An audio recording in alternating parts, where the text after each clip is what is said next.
Welcome to I Hate It Here, the podcast for HR and people professionals, making the hardest job in the world just a little bit easier. I'm Hebba Youssef. The number one mistake I often see is just misalignment. Misalignment between leadership, HR, recruiting, finance. It can take shape in many ways, but the reality is that unless there is a program that everyone has bought into, you're going to have conflicting views on how compensation should be administered across employees. 40 years ago, employees didn't have access to any data. They had no idea what the market rate was for something. And so now I come to the table as the employee against the company, and there's this tension because I can say, hey, here I have my data. Unless you show me yours, I'm not trusting that you're being fully trustworthy. That's not the relationship you want to have with your employees. And broken trust can lead to not only dissatisfaction, but employee attrition. And I don't think that people really realize how expensive attrition really is. The key to your business's success? Your people. Get 15Five, the performance management platform that helps you improve employee engagement and performance. Visit 15five.com/demo to schedule a demo today. Welcome back to another episode of the I Hate It Here podcast, all about workplace cultures and what makes them great. I'm Hebba Youssef and your host, and joining me today is Enrique. Enrique, welcome. Thank you for having me. Excited to be here. I'm so pumped to have you. Tell the audience who you are, what you do. So I am Enrique Esclusa. I'm one of the co-founders and co-CEOs of Assemble, and we're a compensation management platform that focuses on pay transparency and pay equity. So for any company looking to make compensation decisions, we believe that you should be more transparent and more equitable, but without the proper tooling, it just becomes a very arduous process. So we're hoping to make that a lot simpler for companies. I love that. One of my hardest things to do in HR always is compensation. And it's the thing I get the most amount of questions on. So I'm so excited to have you today so we can talk through a lot of these things and really help HR people think about how they can make compensation easier and also equitable, which is a big thing we're all focused on. Before we dive in, though, I love to ask every guest about their hot take, but today we're going to do it a little differently. I'm going to ask, what's your one compensation hot take? So this might be a bit controversial, I think, for some people, but yes. I think discrete performance ratings or performance scores are going to make a comeback. In recent years, I've seen a lot of HR leaders kind of go away from the traditional performance rating or ranking system and kind of adopt more ongoing feedback. And I'm not here to debate that ongoing feedback is bad. I actually think it's great. But in the absence of a performance rating or a performance score, how do you actually substantiate why someone gets paid more or less than somebody else in a way that is defensible in the court of law and the court of public opinion? So I think that with the emergence of pay transparency laws and pay equity laws, you need to have this factor to say this employee performed better than this other employee. And with the absence of that, you are liable or expose yourself to more pay litigation risk. And it also makes the job for managers much harder to say to Hebba and Enrique, she makes more than you because she's better, yet I don't have the evidence to prove or suggest that.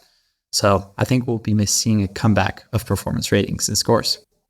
Some people think that you can just address the compensation piece and then you'd fix all the problems. But the reality is you can't really address compensation without addressing a myriad of factors, like things like performance, things like how do we rate people and who makes the final say and decision to what's budget. So it's all interconnected. And so that's a really good hot take. I'm going to be thinking about that after this episode. But let's dive in. I'm so curious to know, like, what are some common mistakes or shortcomings you've observed when it comes to compensation management?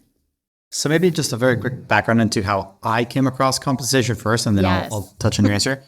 I actually came from the finance side, so not a traditional compensation background, but I joined a fast-growing cybersecurity startup in San Francisco. We didn't really have a compensation program or function at the time. And my job was to know where every dollar came in from and where it was going. Most of it was going to compensation, and we were growing super quickly. And without a program, it was just impossible to actually forecast or budget what our spend was. And I'm Hispanic, which in the tech industry is not a high portion of the employee base. So I cared about pay equity. I wanted to do my job well, and I couldn't do it if I didn't have visibility and control over at least like what our compensation program would be. So I took it on, and my CEO at the time said, hey, it's spreadsheet work and you're great with spreadsheets. Like, you're the right person. but it was non-traditional to give it to finance. And I didn't know anything coming in. In fact, I had no idea it wasn't a solved problem. My first 2 jobs prior to that, they gave me an offer. I accepted, and I was just thankful to have the offer. And later I learned, wait a minute, people have been negotiating their offers this whole time. So I kind of took a passion towards solving the problem because I thought it could help so many people, from the line level employee receiving the compensation offer to finance teams struggling to actually forecast them and budget appropriately. And for managers who are put in a position where you're supposed to talk confidently about compensation because it's part of your job, but you don't do this at all. You only do it a couple times or a few times a year. And it's such a high stressful conversation. All eyes are on you. Employees want a lot more. You are not always able to give them as much as they want. And sometimes you're not even enabled or really taught how to handle these conversations. So I just became very passionate about the problem. I love the finance lens. I love that you have the finance lens. Yeah. And frankly, it's like, honestly, the high point of friction between HR and finance teams, from what I can see, and recruiting teams as well, because everyone has a different incentive. Finance wants to keep costs low. HR wants everyone to be paid equitably, but at times pay for performance cultures are at odds of paying people equitably. Recruiters need to hire people in quickly, and an easier way to do that is to pay them more. And so you have all of these conflicting viewpoints that creates a lot of tension. And of course, employees are often in the dark. So it's just a very stressful situation for all parties involved, and the biggest expense item for the majority of businesses in the world. So it's just a fascinating concept. I love that that's what inspired you. But yes, common mistakes. So you've been doing this work, you approach it from the finance lens, which I think is very different than maybe a lot of people who are listening who are traditional HR leaders who probably approach it from a different lens. So what are some common mistakes you've observed when it comes to doing compensation management? The number one mistake I often see is just misalignment. Misalignment between leadership, HR, recruiting, finance. It can take shape in many ways, but the reality is that unless there is a program that everyone has bought into, you're going to have conflicting views on how compensation should be administered across employees.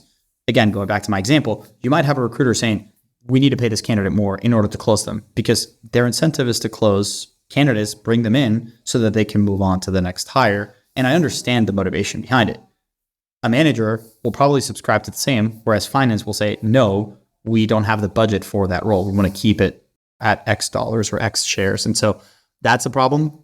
The other type of misalignment I see a lot, which can lead to a lot of issues, is a CEO or leadership team having a fundamentally different understanding and philosophy on compensation than the HR or compensation team putting together the program.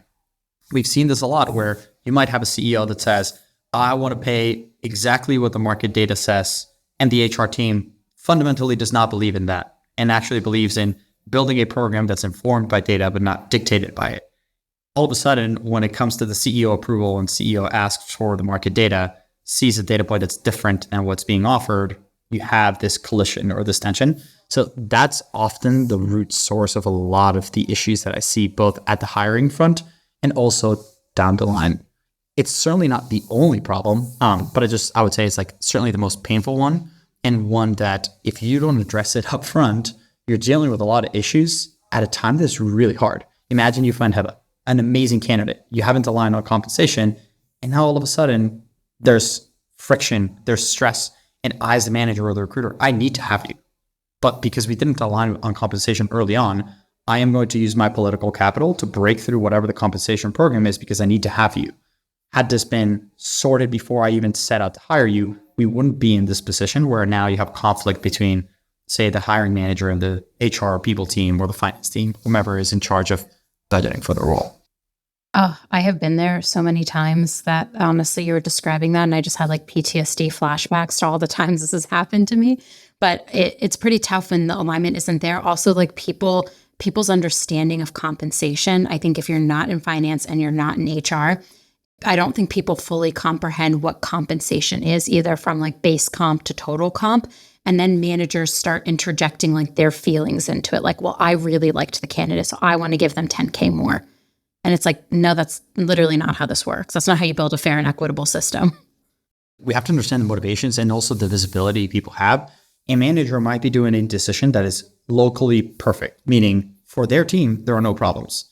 But actually, when you open up your view and the aperture and you realize, hey, in you doing this, you're introducing pay inequities across the entire org or function.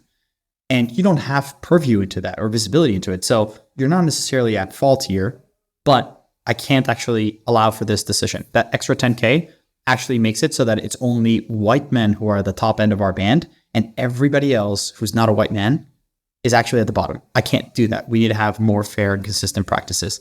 And so I think communication and education of the comp program and then being consistent around it helps avoid a lot of these issues. But if you don't have alignment or a program and you don't educate your stakeholders on that program, you can't actually get to that outcome. You end up with a lot more friction, a lot more employee attrition and employee dissatisfaction. And frankly, one of the problems I see a lot of people teams go through is all of a sudden the perception of the people team is, you're not supporting me, you're making my job hard. Okay. And that's a shitty situation to be in, where your peers and stakeholders and customers in a way see you as the enemy versus their partner. I hate being the bad cop, but sometimes I'll say I'll be bad cop here because I just know, like, the hard thing is, like, I know it's really easy to hate HR.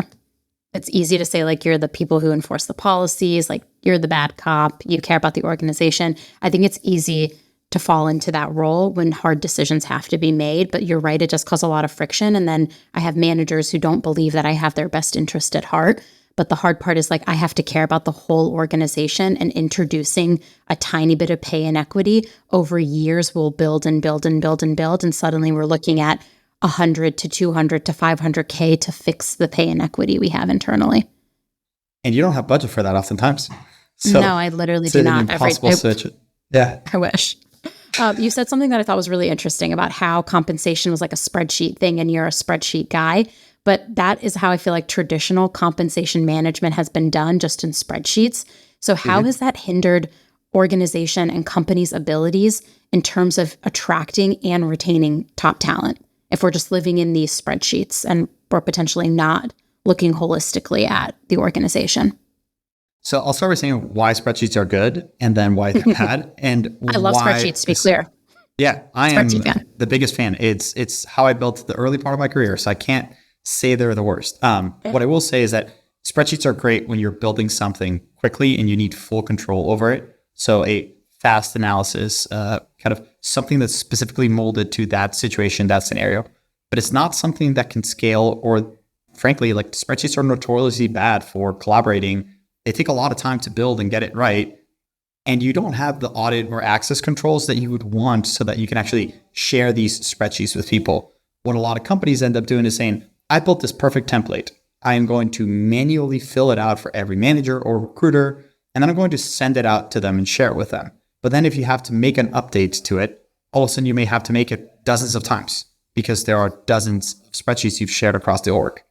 And you can't actually consolidate all that information very easily. There are ways you can do it with Google Sheets. It's just very, very painful and very error prone.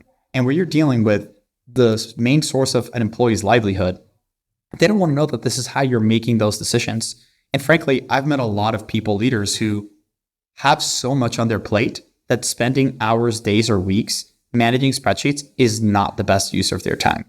And so you end up opting for, well, if that's what it takes to actually do things really well, what's the faster, easier solution? Fine, do something easier. But actually, that shortcut can lead to a lot of bad outcomes. So what I've seen a lot of times happen is companies just will not even adopt or build a compensation program because of the effort required to do it in spreadsheets. And that's what can lead to a lot of pay inequities. That's what can lead to a lot of instances where managers are making uninformed decisions, not because they have malicious intent, but because they've not been aided. And then here comes a new people leader or someone who finally says, okay, I'm going to initiate our comp program. I'm going to level every employee and make sure that we're not doing anything wrong. You might be hundreds of employees at this point.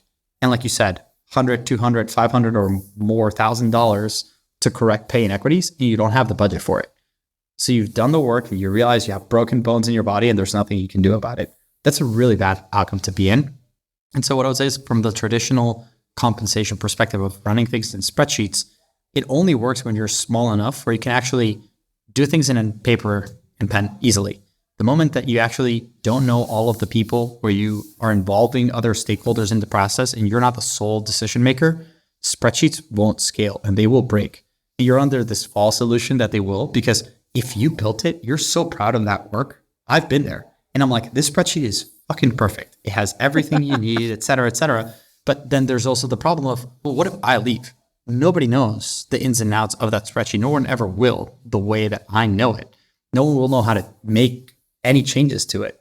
Or worse, they will make changes without realizing it and break the spreadsheet that was so delicately built, and now it no longer works. And I haven't even touched on the fact that this requires manual maintenance of bringing in data from different systems, whether it's your HRES, performance ratings, equity, and you may not even have access to these data sets. So you ask your counterpart, whether that's your law firm for the cap table information or your finance team, then you pull that report from your HRES. But by the time you actually updated the spreadsheet, it's obsolete. Things have changed. Employees have quit, or they've been moved from one department to the other, or they received the raise. And so you're operating in a very high risk tool with stale data and making really important decisions that affect every employee as well as the business. I just don't think it's the way of the future. And when you look at other similar business processes across the companies, nobody's doing those things in spreadsheets. But compensation, I think partly because it's seen as a cost center, has always, it hasn't been giving enough budget for you to actually do things the right way. I would love a compensation tool, but then if I have to lobby for that budget over potentially other tools that are going to help the organization and other maybe more impactful teams, not saying that HR is not the most impactful team, but in some people's eyes, there are teams that are more impactful who need that budget for something else. I feel like it's so cutthroat when you're trying to get that approval. But the reality is, like you just described, a very real day-to-day for a lot of HR people where they're manually updating Google Sheets and then wondering like, why are my offers not being accepted? Or why do we have high attrition? Why do people keep leaving? And they've done all these studies over like why people leave companies. Compensation ends up being almost always the number one reason. I think there was like 1 year during the pandemic where it was like the second reason, and the first reason was like growth. But it's because growth is also associated with compensation. Yeah. And so when you're doing something like a one-off that doesn't actually scale, it's painful for you. I guarantee you it's like also painful for the employees, and they're feeling the impact as well of like traditional compensation management. Not to mention the inconsistencies, like, and having not a non-transparent compensation practice. So, I mean, we touched a little bit on how we manage it. And now can we talk a little bit about like the inconsistencies that you see? How have you seen that impact employee morale, engagement? What could HR do to potentially address this? It's interesting because societally, compensation was taboo for so long and you couldn't talk about it. And then all of a sudden, new generations are saying, but we want to be transparent about compensation. And now governments are saying you have to be transparent about compensation. If you're in a pay transparency state, you may not just have to put a job posting with a range. You might actually have to give every employee the range if they request it. Soon enough, employees are going to become wise enough to say, I want to know my range at any point in time. And if you don't have this, how are you going to disclose this? Now, all of a sudden, you might have litigation risk from an employee saying, you didn't disclose the range. I was probably outside of it. You probably underpaid me. I'm bringing in my lawyers. That is not productive for a business looking to grow or be profitable or achieve its goals. It's not dealing with these fires that you could have easily avoided if you were more transparent about it, or at the very least had a system in place. And that'll just mean a compensation tool. I mean, actually having what I would call your foundational pieces, have a compensation philosophy that guides how you see compensation, have a simple set of levels or a job architecture of these are the jobs we care about, and a compensation bands around each. This is what we're willing to pay for each of these jobs. You can keep it simple and then expand and make it more sophisticated as you grow. But I think the impact of not having such a system in place, it can lead to broken trust. So employees just don't trust that you're giving me a fair compensation or a fair offer, even if you are. And I think the other reason why this happens is because, 40 years ago, employees didn't have access to any data. They had no idea what the market rate was for something. Today, you can Google your way and find a bunch of free sources, whether it's Glassdoor or salary.com. You can find these job postings. And so now I come to the table as the employee against the company. And there's this tension because I can say, hey, here I have my data. Unless you show me yours, I'm not trusting that you're being fully trustworthy. That's not the relationship you want to have with your employees. And broken trust can lead to not only dissatisfaction, but employee attrition. And I don't think that people really realize how expensive attrition really is. Like, take an example. So expensive. You have a team of 10 engineers or 10 salespeople. You lose one person. Your productivity goes down not just because that person isn't producing. It also goes down because the remaining 9 need to help with the recruitment process, which doesn't just happen overnight. It probably takes you at least a month to hire a backfill. And that backfill, the day they start, they are not productive. It takes them time to ramp up. You might have hired that person who is coming at you more expensively than what the existing incumbent employee was asking for in a raise, and they're not going to be productive for months at a time. So if it's a salesperson, that is hundreds of thousands of dollars potentially of lost revenue from that single person, plus tens of thousands or more for each individual that was involved in the recruitment process or the onboarding process. And so when you actually quantify what the cost of attrition is, you realize it's so much more expensive than actually having a program in place to pay people fairly, communicate that you're paying people fairly, and when they can expect additional raises. Because if you don't have this like date in mind of, oh, I know I get raises in June and promotions happen also in September, then all of a sudden you have this, induced stress and uncertainty of, does the company even care about me, want to give me a raise? Maybe they don't. Let me take that recruiting call. And all of a sudden you fall in love with the new company, you leave. All of this can really be addressed if you just have a program in place and you're more transparent about it. And I'm very excited that pay transparency laws are forcing companies to be more transparent, but we'll see whether companies adopt the laws in good faith and actually use this to their advantage, or if they just treat it as a compliance checkbox, because I think that's going to lead to more harm than actual benefit for companies. And I've heard a lot of CEOs already say like, well, no one's going to ever sue me for this. They're not going to be able to ever enforce these pay transparency laws. Okay. I've heard multiple CEOs say that. Yeah. I will take the other side of that bet. That's not the point of the laws too, right? Like the point is to not do shitty things. I do think something really interesting would be if like HR, like, you have to sign a handbook potentially every year. Sometimes you sign it like once. A lot of SOC 2 guidelines are changing where you have to potentially sign it every year. You have to re-sign your employee handbook.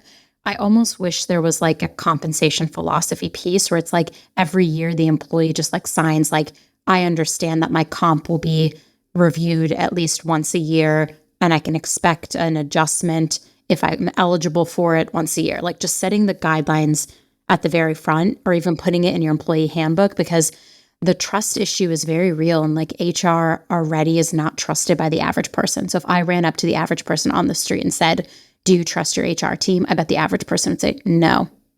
And I would say if you ask the average person would tell you they feel they're underpaid, even when they're always. Overpaid. Yeah, it's probably very close to 100%.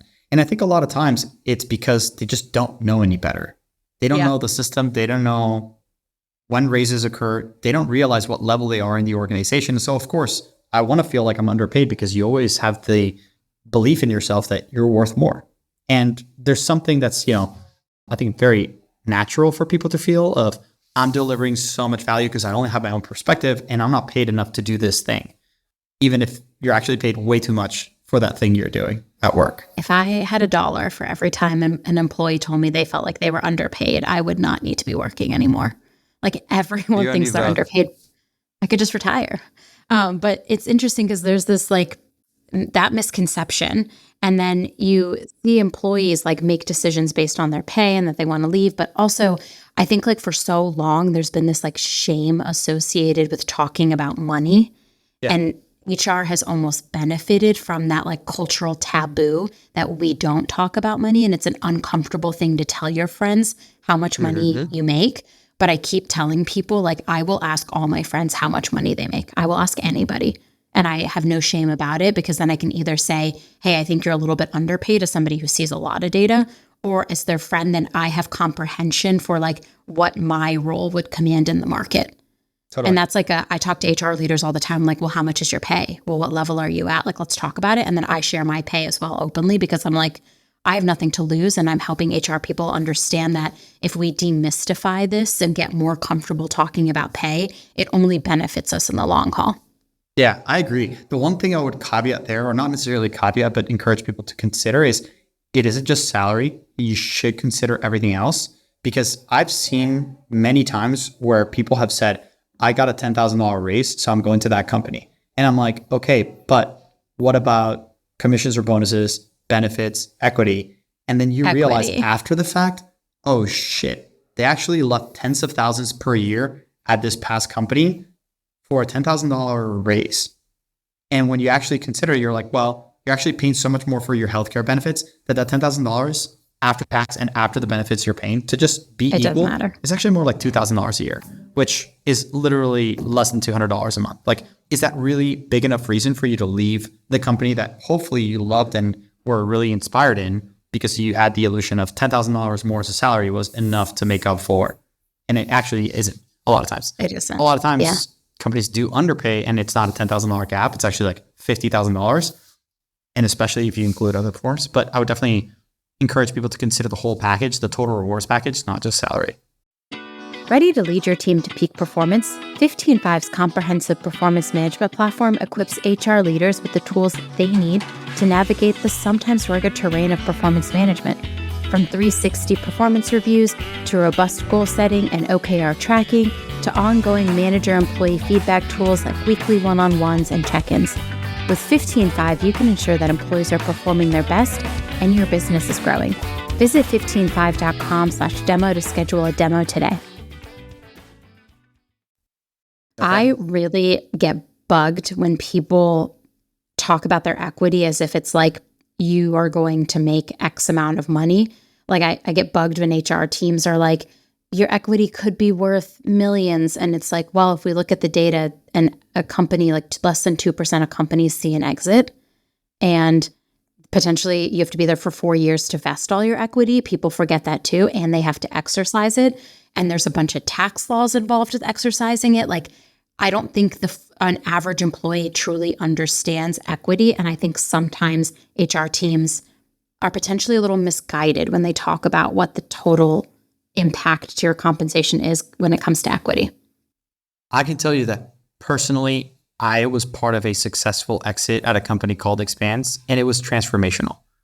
And I've seen more than enough companies not actually yield any equity value for its employees, especially now for a lot of companies that raised in 2021 at these obscene valuations they'll never hit. Like, that equity is worthless, right? But I think that this is where you have to have a real understanding of what you're committing to and whether that equity could be worth or not.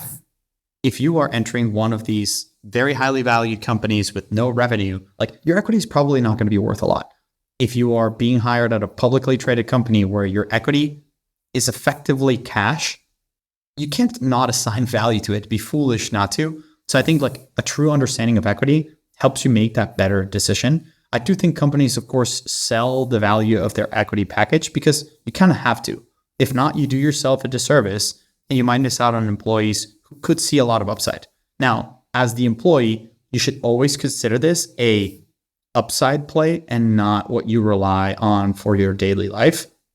But when I did start Assemble and when I joined Expanse, my calculus, if you will, was I need to be able to have the life that I want if I only have the salary. And then if things go well, that equity should be able to contribute towards something greater than that. And hopefully it's a lot. Hopefully we kick it out of the park and this is like an amazing outcome. But I think that you need to be very wide-eyed when you make the decision to join a company and understand that the equity is upside. It's not a guarantee. I call it monopoly money until it's like real money. And that's like, because I meet a lot of employees who like have never had equity explained to them either. And so like my job as an HR person is like, I'm going to talk about your compensation, your base, variable, whatever, how you actually get that. I'm going to talk about your healthcare benefits because that can impact your compensation. Like, are we 100% paying your plan? Like, what does it look like? What's the average monthly cost? And then the last thing is if there's equity, I'm going to talk about that equity. I'm going to explain like, what does this mean? How many shares you get, how to exercise them, what a vesting schedule is. Because I meet a lot of people who like don't know what that is. And they're too afraid in the offer to ask. Yeah. And so like my job of delivering an offer is like, I need to be able to explain all these pieces. But I do think like the average employee has no effing clue how equity works. And I've worked at 4 startups. So like I know. I will share my experience, which hopefully makes people feel a little bit better. I came from investment banking and private equity, where part of my job was understanding the finances of a company really well. And in many cases, especially in private equity, we were buying and selling companies and giving equity packages to executives or the management team or whomever it was at those companies. And then I got my first offer at a startup and they said 498. And I was like, what the hell is that? And they were like, a strike price. And I was like, I know it in the concept of public markets, but is that what this means here? And then there were like tax implications that I had to consider and QSBS and all these acronyms. And I was like, what the hell? And I'm supposed to be a more financially literate person than the average employee due to the nature of my job. And I had to literally ask all of my peers, many of whom had no idea what I was asking because I was one of, at least within my network, one of the earlier people to go into startups. I had to ask my future boss, like, hey, can you explain this to me? And I was very lucky that Dan at Expanse was very transparent and educational about what equity was. And I was then able to make my informed decision of what is this? What does it mean for me? What's its potential impact? If you don't have that knowledge, you can't make the right decision. And you can't expect the average employee to know this if a finance employee has no idea what it is. And the majority of your company is going to be employees who don't understand equity. So truly understanding it and explaining it well, I think is a really easy way for you to separate yourself as an employer that can help you with not just hiring, but also retaining those employees. And building trust with them. Like, look, I respect you so much. I want you to trust me. Let me be very transparent on what this actually means. When it's like disguised in secrecy, I feel like your employees can sniff that bullshit so fast. Totally. Treat people like adults. You think they're smart. That's why you're hiring them. You wouldn't if you didn't. So why are you hiding this information from them? Treat them intelligently. Treat them like adults. And if they disagree with your compensation practices, use that as a data point. Maybe you are underpaying people or you're doing a poor job explaining things. But if you just hide this all together, you're just hoping they don't ask these questions and they're going to quit on it when they find out later. So like, why not just find that out now? Or they're going to tell each other. I tell employees, y'all should tell each other how much money you make. Yeah. I know I'm paying you all fairly and equitably. So tell each other because you're going to find out you're being paid fairly and equitably. See, but then that's a way where your organization can separate itself and raise its employer brand relative to others, because other companies would say, don't talk about compensation, which by the way, in many places would be illegal to say such a thing, but yes, maybe it's, kind of incentivized in different ways to not talk openly about compensation. Well, taboo. Maybe you have skeletons in the closet that you want to hide. If you didn't, all of a sudden you can be transparent, and you can be transparent about a lot of other things if you can be transparent about compensation. Yeah, but I think compensation scares people. Like a lot of CEOs I know want to do the right thing, but they're scared about being transparent about compensation. And it's like, why are you scared if we're doing the right thing? If we're doing the right thing, like we can stand by it and it'll be the right thing. But it's still, I think, just we're conditioned to not talk about it. We all have like manners we've been taught. And one of them is you don't tell people how much money you make. Yeah. And I think that's like quite silly. But anyways, let's move on. I could rant about this forever. I frequently joke that data is my love language. It's screw all the other 5. It's data for me. I want to see it all in a spreadsheet and I'm happy. But there's been a lack of data and analytics historically in HR when it comes to compensation and compensation management, either from market data is like too expensive for anyone to access to we just don't have the right data in front of us. Like, how have you thought about this problem and solving it either with technology or just in your personal experience? Data is so important. It's one of the inputs that helps you make decisions. But one thing I would warn companies is seeing data as the solution. Like data alone is not what actually helps you make a decision. It's certainly a very valuable and important input. But to your point, you might find that market data is too expensive or incomplete or inaccurate because market data tells you an engineer makes $50,000 a year. And you're like, there's no way I can hire a software engineer in the US at $50,000 a year. I don't know where they're getting this data from.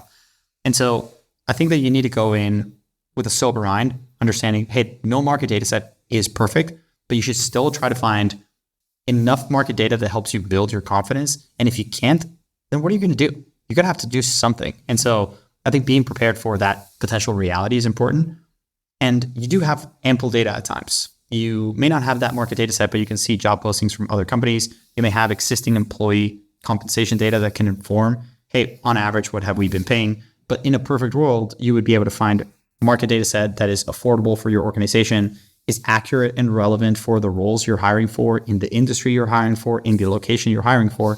It's just the unfortunate part is that's not like the absolute reality for a lot of businesses. I've always thought that with Assemble, we can help companies face that reality of maybe you don't have one perfect market data set, so you have to rely on multiple data sets, or maybe you have such a unique compensation program that no data set is going to help you. A good example of that is you might be an organization that says, we don't pay differently on salary. We are paid for performance and we pay differently based on bonuses at the end of the year. And for that reason, we are going to pay every level the same. Well, that's a very different philosophy than a company that says, we always aim to pay at the 50th percentile and we differentiate on salary based on tenure, performance, skill set, et cetera. And that's so different from a third company. And I've actually met companies that do this, which is they look at the cost basis of this is how many dollars in total we can allocate to this department. We think we need 25 heads to support the needs of that function. And we're going to divide that. And that's going to be the average compensation. So if we hire someone at above that average, we need to compensate that with someone that's below that average. And that's a much more kind of like backwards looking and not market driven at all, but worked well for that company. And so I think like data is such an important factor into your program. And notice that for that third category of companies I was talking about, they did use data. It just wasn't market data. So that's where I think companies should be looking at data and metrics. And one thing that kind of I think is important to highlight, I have seen so many different functions in my former job in the finance seat where I saw sales and marketing and engineering come with all of these metrics and reports and dashboards. And it was always very difficult for HR to come or the people team to come with similar metrics or dashboards, in part because they didn't have the tooling, in part because they didn't have the way to capture and report on this data. And so I think it's one of the things that has exacerbated this bad reputation for people leaders as not being very data driven or very metrics driven. And I think that there's an opportunity for people leaders to really step up and be strategic in capturing some of the internal data first, being able to report on it, and then show, hey, I can't actually report on this because I don't have the budget for purchasing market data. So what you're asking me to do is an impossible task. How am I supposed to do that? Right? Or you're asking me to report on the employee attrition due to compensation, but I have no way of capturing and categorizing that data. So how am I supposed to do my job, Mr. or Mrs. CEO, if I don't have the proper tooling? That's such a good point. The tooling is always the hardest. I'm telling you, like, I just feel like HR is the last people to get budget. But the reality is I almost wish it was flipped, that we were the first people, because we're the people responsible for attracting and retaining the talent. And we know like replacing, like you said earlier, is so expensive. And also like you want people to do their best and feel like they're compensated fairly, and they're going to show up and do better work if they feel like they're compensated fairly. But we often don't get the tools to actually do that. And so it feels like a lot of times HR is like a losing battle some days, where I get like really disenfranchised with my own work because I'm like, I can't get the things I need to do this job really well. Yeah, it's and tough. Market data. I battle it every day. I try to support our people leaders who are customers and friends of ours in trying to get, we're not asking for the world. It's get enough budget so that you can succeed at your job, which should help the company accomplish its objectives.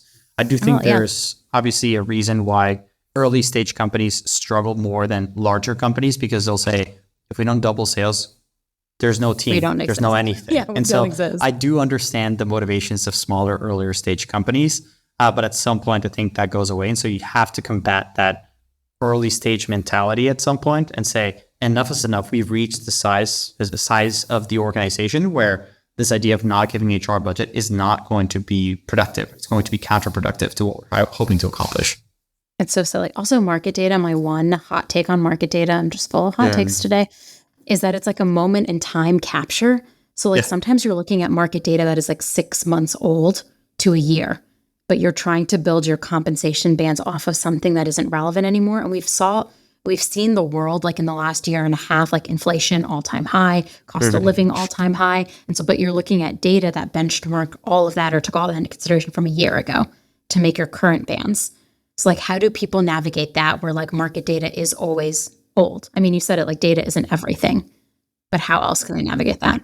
And let me posit a wrinkle that makes it even harder. Yeah. What if it's old, but it's actually higher than what it is today, which is a reality we're seeing in a lot of situations. So now you are making decisions for new hires on data that's 6 months old when companies were paying more for a job than they can pay today.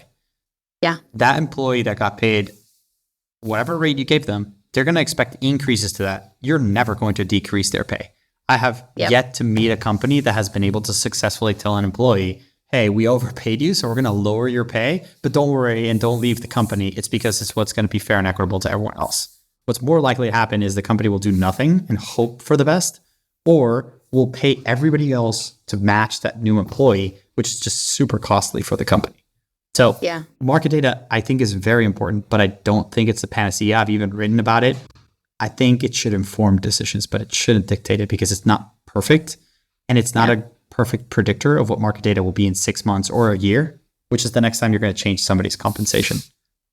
As something that it should have data and should be based in data, it feels more of like an art some days than a science, where it's like you're constantly just trying to navigate it, but also not create inequities and not upset your employees and also get everyone's buy-in. And that's why there's like entire teams whose jobs are just compensation. Yeah. It is so much more complicated than I thought it was. Exactly. Yeah. And so how can a people leader or a people team who's owning so many different programs do this really well and without tools? I think it's just a losing battle and really, really tough. If you're a smaller team, you might as well just say, look, we're going to have 5 levels. Everyone in level 1 gets paid the same. Everyone in level 2 gets paid the same. We're not going to change things because that at least is simple and easy to explain. And then when we have enough to actually fund a people team with a comp tool or a compensation team, then we'll be more sophisticated. Those companies are going to be able to move much easier, can be transparent about it, can avoid a lot of these issues, versus the companies that are saying, like, we're just going to kind of wing it and hopefully nothing bad happens. Like, that just seems like a recipe for disaster. It never works. It always crashes and burns. In the back of my head, I'm always playing a game called like, when is the thing that I think is going to happen? And it always I'm always like, that person thinks they're underpaid, so they're going to leave in like 6 months. And always within 3 months, they've decided to leave. And I'm like, would you look at that? I knew that was going to happen. But it feels like a losing battle, but let's give people some hope. Let's give people some hope in this. I want to talk a bit for a second because I noticed on Assemble's website, you all talk about like pay equity too. And you said that was a big part of your story. Like you wanted to know that you were being paid equitably. But how have you seen HR departments historically handle pay equity when it comes to their DEI programs and trying to ensure actual fairness and compliance? How have you seen leaders navigate that? Yeah, I would say like one thing a lot of people leaders do is ignore it, which is really bad, right? You ignore it maybe because you don't have the know-how or you don't have the budget. And it is very expensive to seek help on pay equity. Don't worry, I'll give some hope in a moment. But the kind of second path is when you do outsource things. And I don't necessarily think outsourcing is bad. The metaphor that I use is you yourself, if you're not a doctor, you shouldn't self-diagnose what is wrong with you. If something hurts, you should go see a medical professional that can actually tell you what's wrong. But it doesn't mean that you should ignore the signs, and it doesn't mean that you shouldn't take care of yourself. So you can take care of yourself with good habits and a healthy diet and exercise. And I think that pay equity is kind of the same way, which is, okay, make informed decisions. Understand how you're making a decision for every employee, and understand that gender is a factor, and race and ethnicity and age, all 3 are EEOC protected categories. But there are other factors that you might want to really care about too. Some companies over-index on performance or education. And it's not necessarily a bad thing, but you need to at least understand it and monitor it. If you don't have a system, it's very taxing and consuming to do it. But again, you can keep things a lot simpler and easier for you. So I would say like there's really 3 key components to informing your compensation program. You can start with a very simple program to help ensure you are being fair and equitable from the start. And as your organization becomes more complex, then you can evolve that program. Those 3 things are, first and foremost, a compensation philosophy. This is where you can reach alignment between your leadership team and your HR and finance team and recruiting and everybody, and be transparent about it. The second one is going to be a job architecture, a simple set of jobs and levels that dictate like what are the jobs we are hiring for and what's the requirement or the expectations for each of those jobs. You can be super detailed and very complex, or you can keep it very simple, kind of like a set. Maybe it's as simple as 3 levels. You are a junior employee, intermediate, and senior. And you have some way to discern the differences between those 3. And then the last or third piece is you build compensation bands around those. The band could be a single point if you want to keep things super simple, and there are trade-offs with that. Or you can build bands and have some rules or guidance around how you use those bands.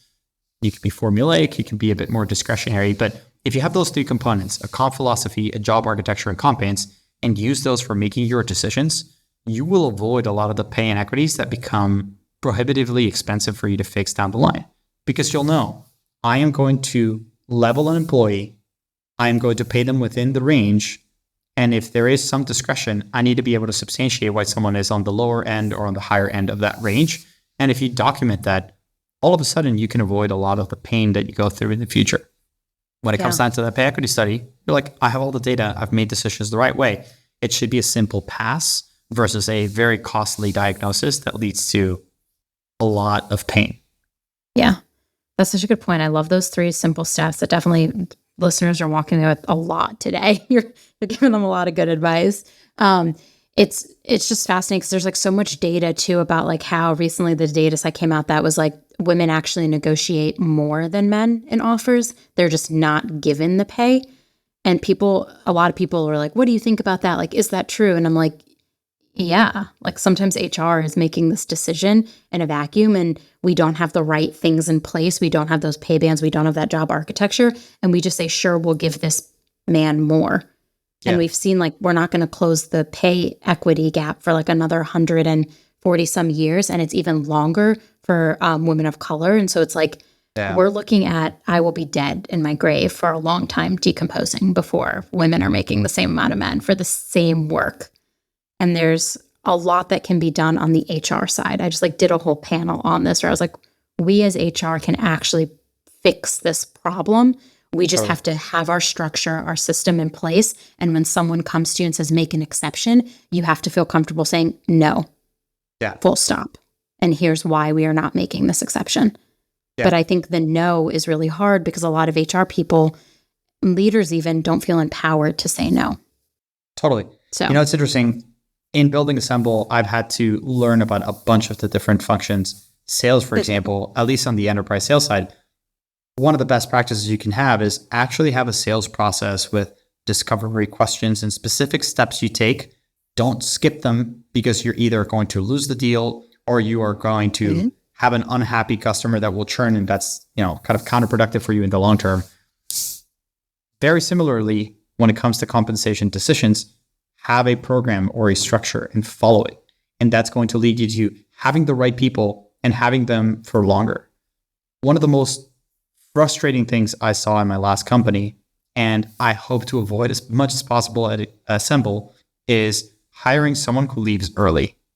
You spend so much time and effort going through resumes, talking with people to find the right person, and hopefully they say yes to you. And if that person leaves in less than a year, that was such a waste. Now you have to start the process over again. And you've lost a whole year. And it's going to take months until the new hire is productive. So why not follow the right steps to ensure you get the right person and they stay as long as possible? There you go. You heard it first. We're making it sound simple, but like it's a work in progress for HR people. I think a lot of HR people are like very passionate about pay transparency laws because they're finally seeing like, okay, now I can do the right thing and I can say legally we have to do the right thing. And so I think it's like an exciting churn for us. And I think like 8 states have passed pay transparency laws. I think another 13 have some sort of legislation in place to do it. It's just a matter of time. I know. I'm very excited about it because I'm like, it'll make work so much better for so many people to really understand, am I being paid fairly for the work that I am doing, regardless of my gender, ethnicity? Like, there's so many factors that come into play. So knowing that you're paying people fairly is super important. Okay. Last question, and then we'll get to your hill to die on. But in your opinion, what are the key takeaways for HR's past mistakes and compensation management? Like, what are some things that we have learned from our past mistakes that people should take away from today's episode? Yeah. The first is have alignment. Not having alignment is going to be the root cause of so many of your compensation problems, inability to hire or attract talent, inability to retain employees, and just frankly, lack of productivity. So establishing alignment up front is so important. The second one is have an actual system in place. And again, when I say system, I mean more of a compensation program, a way or framework that guides your decisions. You can stand by it. It scales. It's something you can educate others on, and you can actually reach greater consistency that has huge impacts for your pay equity posture, your ability to hire employees, your ability to communicate compensation effectively. It's just really important. The third one, I think it's like a little bit more tactical. It's like lead with transparent compensation. Don't wait until the end of a recruitment process, or don't wait until a couple of weeks before you have a comp cycle to tell people, hey, this is when we're going to do it. Give people a lead start. Once people have visibility that, oh, this is the range for the job, or people have visibility into, oh, we receive raises in June. People know what to work forward to, know what to work towards. If you don't have that, it induces a lot of stress and uncertainty for people that can be very costly, whether it's attrition or you spend weeks or months recruiting candidates, you find the right one, and then now you start talking about compensation and you realize you're totally misaligned and that person cannot accept your job. You wish you had known that upfront, not at the end. Oh, that's the first question I ask. That's literally the first question. You should lead with compensation. It's so easy. And then the last one I think is like, understand that there are trade-offs. I think a lot of companies strive to be perfect in all fronts. And like the reality is you can't. You have to understand what are the trade-offs. So for example, you don't have budget to do a lot of things, then maybe the answer is keep things a little bit simpler because it'll be easier to maintain, easier to communicate, and easier to administer. If you do have budget, maybe you can get greater data, you can get a compensation tool, you can be a bit more complex, you can bring in more managers into the process, but understand the trade-offs. Similarly, looking at location, you might be a remote company that doesn't care where an employee is, and you want to pay the same rate for every location. Well, a trade-off of that is it's going to be more expensive for you as an organization than companies that do discern based on location. And it's okay to be that way, but you need to understand the trade-off. And so I would say like that's my probably fourth piece. And the last question, compensation is always on. It's not a set it and forget it activity. Your employees certainly will not just forget about it. Trust me. No way. Everyone's thinking about how much they're getting paid all the time. All the time. That's the number one thing employees come to me for. It's the number one thing they go to their managers for. They want to know, what am I getting paid and when can I get paid more? No one is showing up to work to do work for free. Like out of the goodness of my heart, I did not show up to work today. Like I showed up because I got paid and I got a life. Like while I love my job. Exactly. I mean, like I love my job. I derive so much happiness from it. But at the end of the day, like I need to also live and pay bills. Yeah. So it's like you can't do it everyone wants to know. Exactly. There's literally nothing I'm doing for free. Okay. With that, we've reached the end of our episode. You've shared so many helpful things for people. I would love to know before we wrap up and you tell people how to reach you, what is your one compensation hill that you will die on? The one thing that you say, my mind will never change about this thing. Market data should inform your decisions, not dictate them. I personally do not subscribe to the idea of what does the market data say? I pay exactly that percentile, because fundamentally no market data set is perfect. It's very nuanced. You need to have market data that's large enough and it's relevant to your industry, your stage of company, your location. You also need to understand that the way that data is collected for a lot of businesses is you look at employees in some sort of survey, you somehow determine who is a level 1 versus 2 versus 3 for that data provider's kind of leveling framework. And then you report statistical aggregate stats on that. Sometimes when you look at the data, it says things that do not pass the sanity test, where a level 4 employee makes less than a level 3 employee. In what world would you be able to stand to your organization and say such a thing?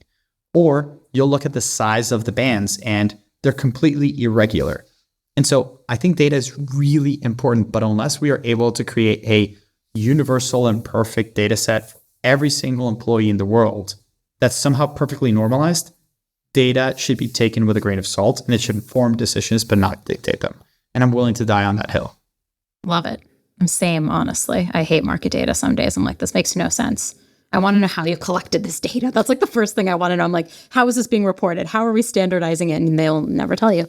Okay, that was great. That was so much fun. But tell everybody how they can get in touch with you and find you either on LinkedIn, socials, and learn more about Assemble. Absolutely. So our corporate website is assemble.inc, INC. You can find me on LinkedIn. That's where I spend more of my time.